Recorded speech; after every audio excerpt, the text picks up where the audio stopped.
The pump roared like a jet engine as the last sheet of water ripped out of my pool. Sunlight hit the bare blue tiles, proof I wasn't bluffing. Madeline Crow's crimson SUV screeched to a stop. She stormed in wearing a neon blazer, loud enough to scare the birds off my fence. "Logan, you drained my event venue," she screamed, waving her clipboard like a weapon as confused VIP guests gathered behind her. I didn't even look at her. I just shut off the pump. That's when she grabbed her phone, smiling. Not angry, smiling. And that's when I knew something was very, very wrong. Madeline didn't wait for the cops to arrive. She shoved open my gate like she owned the hinges. "Step aside, Logan," she snapped, marching straight toward the drained pool as her neon blazer sliced through the sunlight. Her heels hammered the patio, each step an accusation. She lifted her gold-trimmed clipboard, flipping to a fresh page with theatrical fury. "Per the Maple Ridge Event Mandate Section C, your pool is now the official VIP venue. 40 guests, paid, confirmed." She tapped the paper like it was divine scripture. I stayed where I was. "This is private property, Madeline." She waved me off. "Your opinion of ownership is noted." Opinion. That word told me everything I needed to know. Behind me, Eli hovered near the back door sketchbook against his chest. One look at Madeline's blazing colors and raised voice was enough to send worry across his face. That pool was his calm, his quiet place, and she'd barged in like it was a stage she'd rented. Madeline pivoted toward him. "Don't worry, sweetheart. The HOA values community engagement." I stepped between them before she took another inch.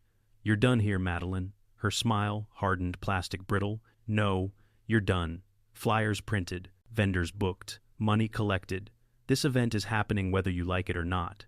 And if you interfere," she lowered her voice, "the fines will make your head spin." Then she leaned in, whispering like she was delivering a prophecy. "You'll regret crossing me, Logan." She turned, strode out, and let the gate slam behind her, a sound that felt less like a threat and more like the start of a war. By the next morning, Maple Ridge looked like it had been hit by a neon-colored propaganda storm. Overnight, someone no mystery who had plastered VIP soiree posters across every mailbox and lamppost. Each one featured a heavily edited image of my pool, complete with palm trees we didn't even have in this state.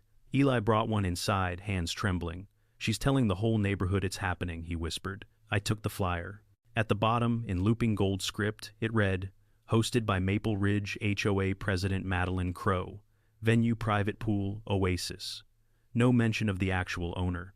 A familiar irritation crawled up the back of my neck, the same feeling I'd had when she once forced me to repaint our mailbox because the beige wasn't the correct warmth, or when she tried to declare Eli's rose arch a visual disruption. These memories flashed quickly, just enough to remind me this wasn't new, just bigger. When I stepped outside, I saw Dolores Pike, Madeline's lemon-faced lieutenant, passing out more flyers door to door. She saw me watching and smirked. The message was clear. Madeline wasn't backing down. She was gearing up. By noon, the real blow landed. A thick laminated HOA official notice was taped to my front door with industrial-strength adhesive, clearly meant to stay unless removed with a chisel. The header screamed, "Mandatory property access. Event preparation." The notice declared that the AOA would enter my yard at 10 a.m. Saturday for venue staging, and that restroom facilities inside the home are presumed available for VIP guests. Presumed. My jaw clenched so hard it hurt. Eli stood behind me, shrinking into himself. He hated strangers in our space, and she was planning to send 40 of them straight through our living room. I called the regional HOA management office. The woman on the phone sounded like she'd rather be anywhere else. "Sir, local boards have broad discretion. You may dispute at the next meeting." "The meeting is in 3 weeks," I said. "Oh, well, you can always request a special review." "How long does that take?" 2 to 4 weeks. Perfect. Bureaucracy at its finest. As I hung up, I could feel the shift inside me. The line between annoyance and violation had been crossed.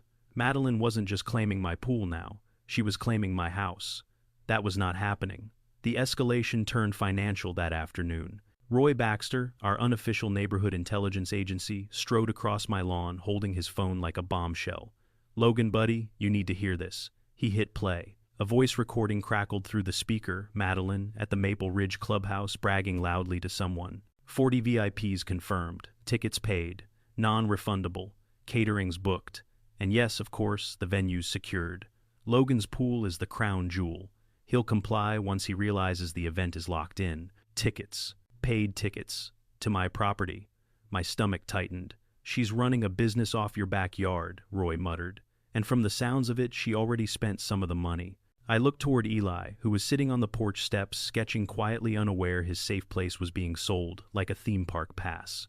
The protective instinct hit me hard, same instinct that kicked in years ago during Eli's worst anxiety spiral, when the only place he calmed down was near water. That pool wasn't a luxury, it was stability.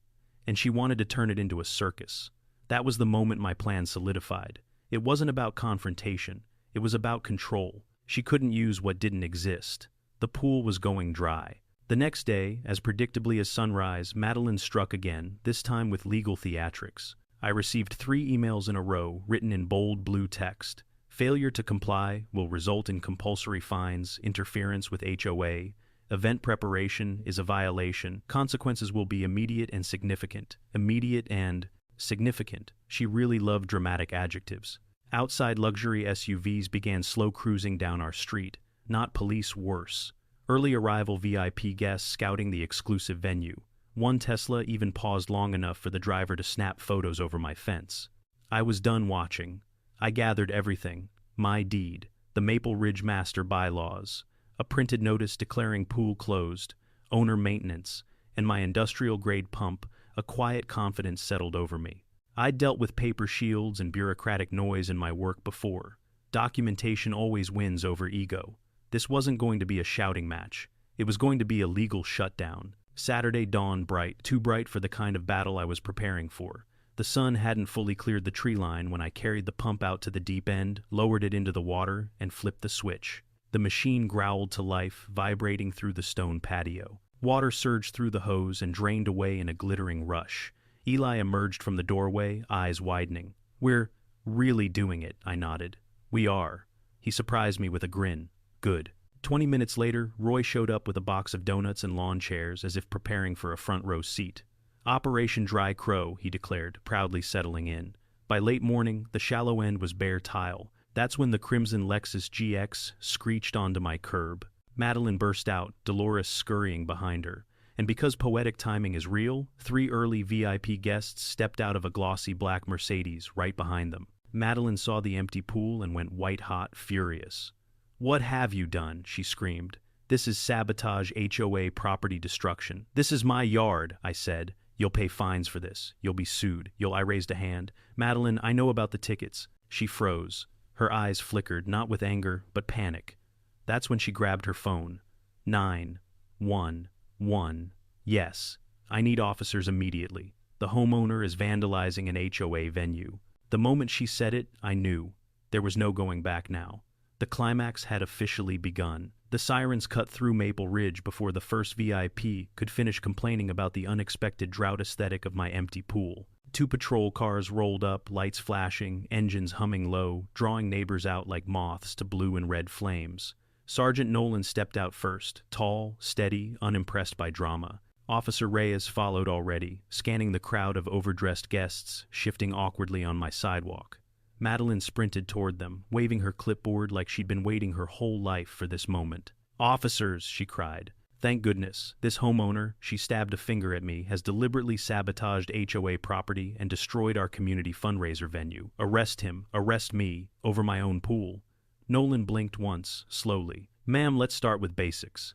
You're saying this pool is HOA property?" "Yes," she barked. "Designated prime venue under Section C of the event mandate." She flashed the document inches from his face like it was a badge. Behind her, the VIP guests clustered together, glitter dresses, linen suits, pastel loafers, looking like a luxury cruise ship had washed ashore in suburbia. Several of them were filming. One woman hissed to her partner, "I paid for a waterfront afternoon, not this." Roy calmly sipped lemonade on his lawn chair. Eli stood behind me on the steps, hands clenched around his sketchbook. I stepped forward, blocking Madeline's path to him. She noticed and smirked as if she'd already won. Nolan exhaled. "All right, ma'am. Step aside. Let me speak with the homeowner." Madeline crossed her arms triumphantly. "Go ahead. He'll incriminate himself." Challenge accepted. Nolan approached with practiced neutrality. "Sir, are you Logan Price?" "Yes, officer." "Did you drain this pool today?" "Yes." Madeline's satisfied gasp was loud enough to scare a dove off my tree. Nolan held up a hand to silence her. "Why?" I pulled a folder from the patio table and handed it over. This is the deed to my property. The pool sits entirely on lot 14. It is not and has never been HOA owned. I drained it for maintenance, which I'm legally allowed to do at any time. Reyes walked the perimeter of the empty basin, checking the tile line, the pump hose, the posted sign, pool closed, owner maintenance, no trespassing. She nodded subtly. Nolan flipped through the papers, paused at the highlighted property lines, and raised an eyebrow. "Ma'am," he called to Madeline, "this looks like private land." Madeline marched over, voice trembling with fury. "The event mandate overrides that. I designated this a community venue," designated, Nolan repeated. "Can an HOA president designate private land without consent?" Yes, Madeline lied with the confidence of someone who'd never been challenged. Reyes stepped in. "We also need to address something I overheard from your guests. Several say they purchased tickets for this event." A ripple of discomfort passed through the VIP crowd. A man in a white linen suit lifted his hand. $150 each, officer. And she called this pool Maple Ridge's premier oasis. I assumed the HOA owned it. Another woman, large sunglasses, heavy makeup, added. She told us the homeowner was providing refreshments. Clearly he's not. All eyes shifted to Madeline. She stuttered. "Those were community contributions. Optional fees. You said non-refundable?" Someone snapped. Reyes pulled a small notepad. "Miss Crow, were you charging residents for access to property you don't legally control?" Madeline's face paled. "No. This is being twisted." Nolan closed my deed folder. "Mr. Price appears to have lawful authority over this property. Draining his own pool isn't vandalism, but making a false police report is." Madeline's jaw dropped, and Reyes added, "So is selling access to something you don't own." The crowd murmured. Some filmed closer.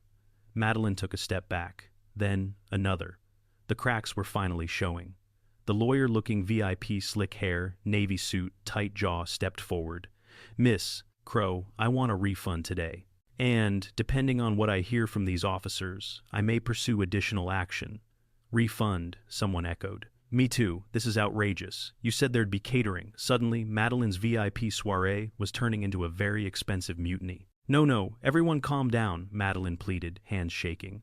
"This is a misunderstanding. Logan blindsided us. He sabotaged a community event." Nolan shook his head. "Ma'am, the homeowner notified your board this morning that the pool would be closed.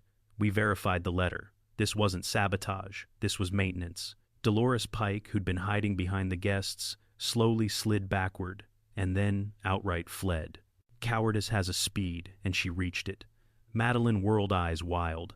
"Dolores, get back here. You witnessed the agreement. You were there when I—" But the rest of her sentence drowned behind the rising wave of angry VIPs, demanding refunds, explanations, and, in one case, somebody better validate my parking. Her clipboard slipped from her fingers and hit the pavement with a crack. The pen snapped. A fitting sound for the collapse of her authority. Reyes spoke gently, but firmly. "Ma'am, you're receiving a formal warning for misuse of emergency services. Any further false reporting may result in charges." And Nolan added, "We strongly advise you settle the financial disputes with your guests. Immediately." Madeline stood frozen, trapped between police-furious VIPs and the chilling realization that her reign of unchecked control had finally hit an unmovable wall. I didn't mean this isn't," she stammered, but there was no script left to hide behind. Her crimson SUV beeped as she unlocked it with shaking hands. She climbed in without looking at anyone, not the officers, not the guests, not even at me. The door slammed. She backed up too fast, tires squealing, and sped out of Maple Ridge, like someone fleeing the scene of their own ego's funeral. Nolan handed my folder back. "Everything checks out, Mr. Price. If she contacts you again, document it." Reyes gave a faint smile. "Honestly, nice job staying calm." Roy lifted his lemonade salute. "Told you. Operation Dry Crow." Eli stepped onto the patio beside me, steady now, breathing easier, watching the empty pool glimmer under the afternoon sun. "You okay?" I asked him quietly. He nodded. "Yeah, I am." The street slowly emptied, leaving behind scattered VIP flyers, a broken clipboard, and the echo of a dethroned HOA queen's exit. And for the first time all week, the neighborhood felt quiet, the good kind of quiet, the kind worth fighting for. The street was finally quiet, no sirens, no shouting, no neon blazers slicing sunlight in half. Just the slow settling of a neighborhood, exhaling after watching a queen lose her crown in real time. Roy folded his lawn chair with a satisfied grunt. "Well, Logan," he said, clapping my shoulder, "that might be the cleanest takedown Maple Ridge has ever witnessed. I'll be telling this one till they put me in the ground." I managed a tired smile. Eli stood beside me, noticeably straighter, calmer. The knot in his shoulders, always there when conflict brewed, was gone. He traced a toe along the dry pool tiles, studying the empty basin like it was a painting finally restored to its proper form. "It's quiet," he said softly. It was. And the quiet felt earned. A few neighbors drifted over, offering nods, small smiles, or simple good job murmurs. Not loud, not performative, just relief. People who'd spent months dodging Madeline's clipboard were feeling something new possibility. When the crowd thinned, Roy cleared his throat. "HOA meetings tonight. Bet they're sharpening pitchforks already." He wasn't wrong. I didn't go. Neither did Eli. We stayed home, made sandwiches, and sat beside the empty pool, listening to the breeze skim across the tiles. It felt peaceful, like the storm had finally rolled past. Roy texted me updates anyway. Packed house. Dolores nowhere. VIP guests showed up demanding refunds. Old board member Henderson is furious. Vote happening. Mandate gone. Madeline resigned. That last message came with about 14 exclamation points. I showed it to Eli. He let out a small breath, half laugh, half sigh. "She's really gone, looks like it." He nodded slowly, letting the words settle like warm sunlight. Good.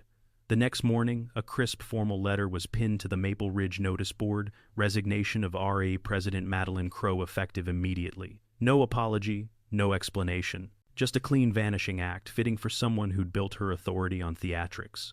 2 days later, another announcement went up. Interim HOA committee established. Focus on transparency, simplicity, and resident autonomy. I didn't need fireworks or speeches. This was the win. The neighborhood shifted quickly. Wind chimes, once noise violations, returned. Rose bushes bloomed unbothered. People chatted at mailboxes without scanning for clipboards. And for the first time in months, Eli walked across our yard without glancing over his shoulder. With Madeline gone, I refilled the pool. It took hours, the water climbing inch by inch until the deep end glowed blue again. Eli watched from the patio sketchbook on his knees. When the waterline reached the coping stones, he stood, stretched, and smiled. Feels normal again. Normal. Something we hadn't had in a while. He disappeared inside for a moment and returned with a wooden sign he'd painted, "Private Piece, by invite only." He handed it to me a little shyly. I installed it on the pool gate without changing a thing. Later that evening, as the sun dipped low and the water shimmered gold, Eli floated on his back in the deep end, calm, quiet, weightless. The way he used to, before Madeline decided our backyard was her kingdom. I sat on the edge of the pool, feet dangling in the cool water, and let the last days drift through my mind. The posters, the mandate, the lies, the VIP circus, the police lights flickering across empty tiles. She'd tried to take our space. She'd tried to take our peace. She'd tried to take control of something she never owned. But in the end, all it took to stop her was a deed, a pump, and the refusal to be pushed. Eli splashed water at me gently. "Hey," he said, grinning, "we won." "Yeah," I answered, leaning back on my hands, breathing deep the warm evening air. We did. And as the quiet settled around us, soft, natural, undisturbed, I realized something simple. Sometimes victory isn't loud. Sometimes it's not dramatic. Sometimes it's just getting your home back. And sometimes the most satisfying pool in the world is the one you emptied on purpose.